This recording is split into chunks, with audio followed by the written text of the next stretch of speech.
سب دیکھنے اور سننے والوں کی خدمت میں محبت بھرا سلام۔ آج سوشل میڈیا پہ میں کچھ چیک کر رہا تھا تو ایک پیر صاحب پکڑے۔ پاکستان میں آپ کو پتہ ہے کہ ہر گلی محلے میں پیر بیٹھے ہوئے ہیں، ان لوگوں کی قسمت بدل رہے ہوتے ہیں۔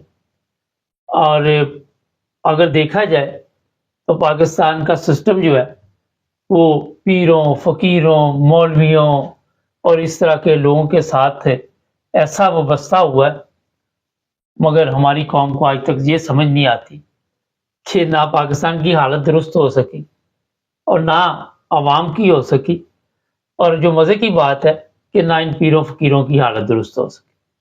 لوگوں کی قسمت بدلنے کے لیے یہ لوگ وہاں پہ بیٹھے ہوتے ہیں اور ان کا دعویٰ یہ ہوتا ہے کہ ہم آپ کو آسمان پہ لے جائیں گے، آپ کو ایسی بلندیوں پہ لے جائیں گے۔ خود وہ وہاں جہاں بیٹھے ہوتے ہیں وہ آپ سب کے علم میں ہے کہ جس حالات میں وہ زندگی گزار رہے ہوتے ہیں۔ پھر جب وہ پکڑے جاتے ہیں تو ان کا کیونکہ سوشل میڈیا والے جا کے جب ان کو چیک کرتے ہیں تو پتہ چلتا ہے جناب کہ یہ پیر صاحب جو ہے اندر کھاتے کیا کام ڈال رہے تھے۔ آج جس پیر کی میں بات سنا رہا ہوں، ویسے تو پاکستانی معاشرے میں یہ سب کچھ نارمل ہے، کیونکہ ہر جگہ پہ آپ کو ختم نبوت کے مجاہد نظر آئیں گے، دینی مدرسے نظر آئیں گے، دینی رہنما نظر آئیں گے، اور یہ جو پیر ہیں انہوں نے بھی داڑھی شاڑھی رکھی ہوتی ہے۔ ہماری جو خواتین ہیں پاکستان کی، چاہے وہ پڑھی لکھی ہیں، چاہے وہ گاؤں کی ہیں، چاہے وہ مڈل کلاس ہیں، امیر ہیں، پیروں کے معیار ہیں۔ جو امیر لوگ ہیں ڈیفینس میں رہتے ہیں، ان کے پیر بھی ڈیفینس میں رہتے ہیں۔ پھر جو کینٹ میں رہتے ہیں ان کے پیر بھی کینٹ میں رہتے ہیں۔ جو گلی محلے غریب غربا کے ان کے پیر جو ہے وہ ان کے پاس ہی آتے جاتے رہتے ہیں، اور پورے سسٹم کو ان پیروں فقیروں مولویوں نے ایسے گھیرے میں لیا ہوا ہے کہ اس سے یہ بچ نہیں سکتے۔ بچنا بھی مشکل ہے، کیونکہ کہیں پہ سانس کا پرابلم ہے، جو مسائل ہم گھروں میں حل نہیں کر سکتے، کوشش ہوتی کہ ان کو پیروں کے سامنے لے کے جائیں، وہ ہمارے مسائل حل کریں۔ کتنا زبردست ہمارا معاشرہ ہے، یہ ہماری سوچ ہے۔ اور وہ پیر بھی جس طرح ان مسائل کو حل کرتے ہیں، ابھی میں آپ کو اس کے بارے میں بتاتا ہوں۔ خواتین جب اس پیر کے پاس جاتی ہے، اللہ بخش نام ہے، نام دیکھے کتنا زبردست، اللہ بخش۔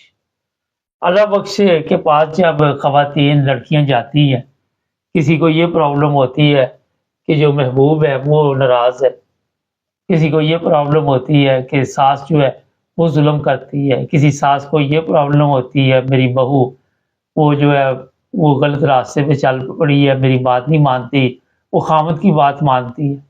جب وہ ساس اپنے خامد کی بات مان رہی ہوتی، اس کا خامد اس کی بات نہیں مان رہا ہوتا، تو اس وقت علیحدہ سوچ ہوتی ہے، منافقت جسے آپ کہہ سکتے ہیں سادہ لفظوں میں۔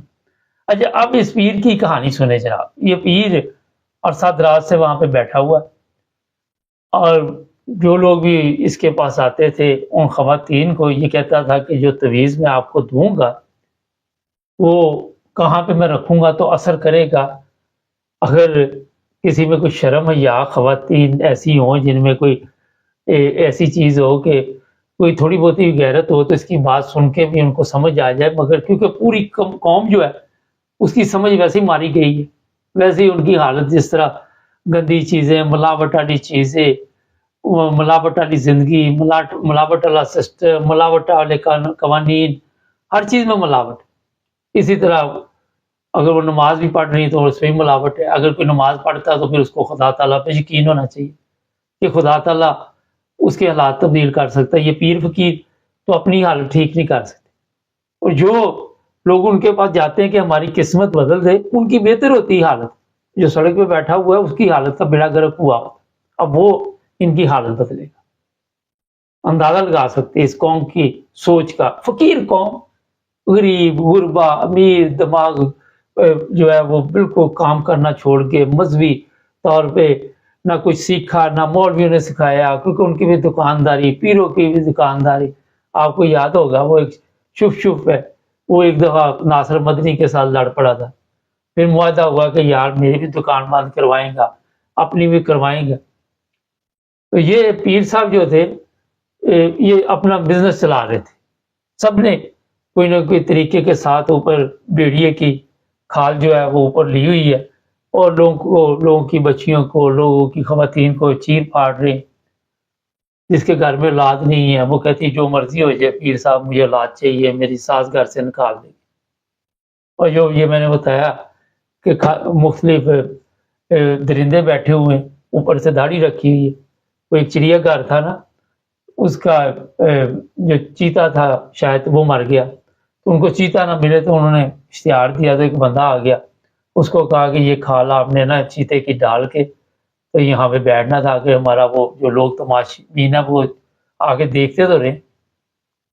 ایک دن وہ شیر کا پنجرا جو دروازہ کھلا رہ گیا تو شیر آہستہ آہستہ نا چیتے کی طرف آیا، تو وہ چیتے نے شور ڈالنے لگا، تو وہ شیر آہستہ سے بولا خاموش رہو یار، دونوں کی نوکری خطرے میں۔ یہ نوکری کے چکر میں پورے سسٹم کا بیڑا گرک کیا ہوا ہے۔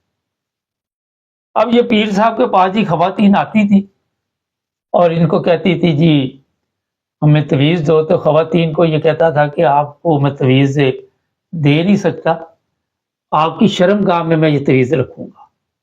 اندازہ لگا سکتے آپ؟ اور یہ عرصہ دراز سے یہ کام کر رہا ہے۔ پیچھے جو تصویریں میں نظر آئی ہیں اس میں پتہ چل رہا ہے کہ یہاں زنا بھی ہوتا تھا، یہاں جو خواتین بھی آتی تھی ان کے ساتھ یہ غلط کام بھی کرتا تھا، اور جیسے یہ پکڑا گیا تو ساتھ ہی اس نے معافیاں مانگنی شروع کر دی، ساتھ ہی کہنے لگا غلطی ہوگی، پولیس والے ساتھ کے۔ اچھا، ایک بڑا ہمارے جو سوچ میں ہے کہ جی ایک جعلی پیر ہوتا ہے، ایک اصلی پیر ہوتا ہے، بابا کوئی پیر ہوتا ہی نہیں ہے۔ میں آپ کو بتا دوں یہ پیر فقیر، یہ یورپ میں مجھے اتنی دیر ہوگی، 40 سال ہونے والے ہیں، میں نے تو یہاں کسی کی قسمت کو نہیں دیکھا کہ اس کا بدلنے والا پیر بیٹھا، اور لوگ صبح اٹھتے ہیں، کام پہ جاتے ہیں، محنت کرتے ہیں دیانتداری کے ساتھ، عدالتوں میں جو بھی کیس جاتے ہیں وہ بھی حل کیے جاتے ہیں، جن کی اولاد نہیں ہوتی میڈیکل سسٹم میں ایسا بنا ہوا ہے ان کے علاج ہوتے ہیں، کوئی جا کے پیر سے تویز لے کے نہیں آتا۔ اور پھر کسی کو ہمارے وہاں پہ جن چمبڑ گیا، کسی کو ڈین، یہاں پہ آپ سے 1000 درجے خوبصورت لوگ ہیں یہاں کے، آپ کو بھی پتا ہے۔ ان خواتین کو، ان لڑکیوں کو تو کوئی اس طرح کی پرابلم نہیں ہوتی۔ یہ سارے عذاب، سارے سیاپے ہمارے ملک میں کیوں؟ سوچ ہے، جب سوچ کا بیڑا گرک ہو گیا تو سمجھے ملک کا بھی بیڑا گرک ہے۔ آپ دیکھ لیں ملک کی جو حالت بن چکی ہے ان پیروں فقیروں، یہ پیر فقیر مولوی آج تک اپنے ملک کی حالت نہیں بدل سکے۔ اگر اتنے یہ پہنچے ہوئے سرکار بیٹھے ہوئے تو میرا خیال پہ امریکہ سے قرضے لینے کی ہمیں ضرورت نہیں۔ جیسے کل پرسوں ایک ویڈیو میں دیکھ رہا تھا، وہ پیر صاحب کے پاس اتنی دولت، اس نے کرندے رکھے ہوئے جو اکٹھے کر رہے نوٹ۔ ایک پیر صاحب تھے، وہ بس ہاتھ پہ ایسے ہاتھ لگاتے تھے، لوگ ان کو پیسے دے کے جا رہے تھے، وہ پیسے رکھی آ رہے تھے، اور مجھے نہیں لگتا اس پیر نے اپنے اوپر بھی کوئی پیسہ خرچ کیا ہے جو اس کی حالت تھی۔ صحیح میں بتا رہا ہوں، یہ مولوی جن کو آپ نذرانے دیتے ہیں، جن کو یہ پیسے دیتے ہیں، اربوں روپے ان کے اکاؤنٹوں میں پڑے ہوتے ہیں، کبھی کراچی والا مولوی پکڑا جاتا ہے کہ یورپ میں بھی بیٹھے ہوئے ہیں۔ جہالت ہم نے وہاں سے بھی یہاں منتقل کی ہے، یہاں کی جو اچھائیاں تھی یورپ کی وہ پاکستان نہیں لے کے جا سکے، لیکن وہاں کی جہالت کو ہم نے یہاں بھی آ کے، تو پیر صاحب آ رہے ہیں ان کے لیے یہ کرو وہ کرو، فلاں مولوی آ رہا ہے، فلاں مفتی آ رہا ہے۔ تو یہ جتنے لوگ بیٹھے ہوئے ہیں یہ آپ کی قسمت بدلنے کے لیے نہیں بیٹھے ہوئے۔ میں ہر پروگرام میں بتا دوں، اپنی قسمت، اپنی روٹی روزی کے چکر میں بیٹھے ہوئے ہیں۔ سیاستدان اپنی روٹی روزی کے چکر میں بیٹھا ہوا ہے۔ فوجی جرنیل، آپ کا کیا خیال ہے کہ یہ آپ کی حفاظت کے لیے بیٹھے ہوئے؟ یہ تماشبین قوم ہے، اور تماشبین قوم کا فائدہ ظاہر ہے پھر پیروں فقیروں نے، مولویوں نے اٹھانا۔ اگر میں آپ کو شاید پہلے بھی بتا چکا ہوں کہ جو اسلامی تعلیم ہے نبی پاک صلی اللہ علیہ وآلہ وسلم کی، آپ تجارت بھی کرتے تھے، تبلیغ بھی کرتے تھے، اسلام کی خدمت بھی کرتے تھے۔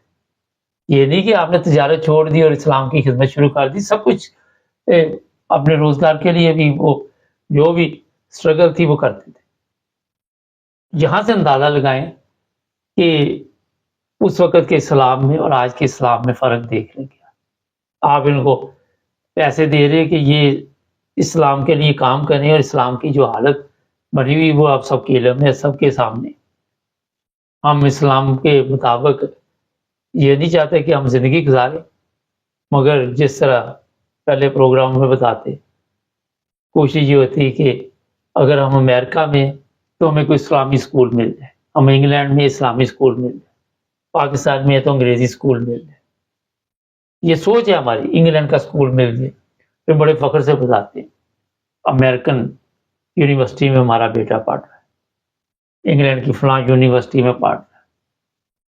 یہ فخر ہم جس طرح بیان کرتے ہیں وہاں سے حساب لگا لے کہ جن ملکوں میں پیر فقیر نہیں ہے ان ملکوں میں لینا ہم اپنے آپ کو یہ کہتے ہیں کہ ہمیں فخر ہے. یہاں کی نیشنلٹی کسی کو یورپ کی مل جائے تو کہتا ہے جی الحمدللہ میں دندناتا پھروں گا. جہاں پہ پیر فقیر بیٹھے ہیں وہاں پہ لوگ پیسے دے کے ویزے لگوا لیں.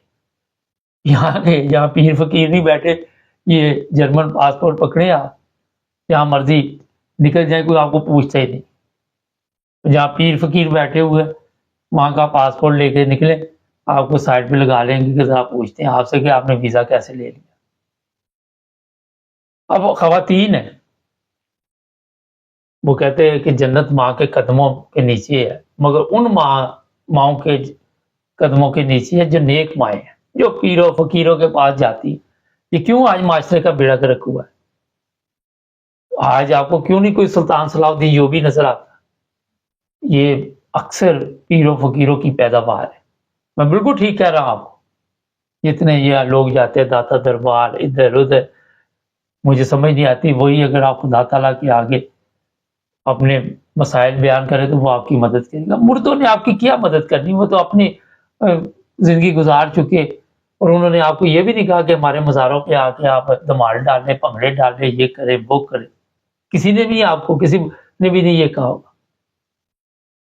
پاکستان میں آج آپ دیکھ لیں کوئی محلہ کوئی دیوار وہاں پہ آپ دیکھ لیں, وہاں پہ سوائے اشتہارات کے فلاں بنگالی بابا, فلاں سائیں بابا, فلاں یہ اللہ والا, فلانے والا, یہ چیزیں آپ کو نظر آئیں گی.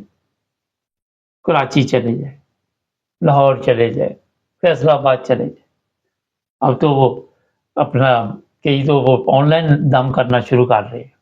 یہ آپ نے دیکھا ہوگا, عجیب و غریب طریقے کے ساتھ بے وقوف بنایا ہوگا قوم کا بیڑا غرق کر دیا. تو اسے قوم کی حالت ٹھیک نہیں ہو سکتی. آپ کہتے ہیں ہمارے جرنیل ٹھیک نہیں ہے, آپ بھی ٹھیک نہیں. اب ظاہر ہے جرنیلوں کی جو آپ بات کرتے ہیں تو وہ بھی یہاں کی پیداوار ہی, وہ بھی طویز دھاگے کے ساتھ پیدا ہونے والے لوگ ہیں. پھر جو سیاستدان ہیں وہ بھی طویز دھاگے کے ساتھ. تو یہ طویز دھاگے نے پورے سسٹم کو جگڑ لیا. اب زرداری جیسا بندہ وہ بھی پیر فقیر کو مانتا ہے. یہ میں اس لیے بتا رہا ہوں کہ حالت اتنی خراب ہے کہ اس سے باہر نکلنا ناممکن ہے. پروگرام کا مقصد ہوتا ہے کہ شاید ہمارا پروگرام سن کے کسی کو سمجھ آ جائے, کوئی خاتون بچ جائے, آپ جا کے دوبارہ, اچھا وہ پیر پکڑا گیا, آپ کا کیا خیال ہے کہ وہ دوبارہ نہیں کرے گا؟ دوبارہ وہ کسی اور رول میں آ جائے گا, شہر بدل لے گا, علاقہ بدل لے گا, کیونکہ اس نے کام تو کوئی سیکھا ہوا نہیں ہے, یہی کام کرنا. پھر وہ بچوں کو بھی سکھاتے ہیں, عیاشی کے اڈے بنے ہوئے. ہم اگر کہتے ہیں کہ ہمارے جو جرنیل ہیں وہ شراب اور شباب میں رہتے ہیں, تو یہ جو لوگ ہیں اسی بھی کام میں لگے رہتے ہیں. یہ بھی بوٹی پانگ پتہ نہیں کیا کیا پیتے ہیں. چینل کو سبسکرائب کریں, جڑے رہے ہمارے ساتھ.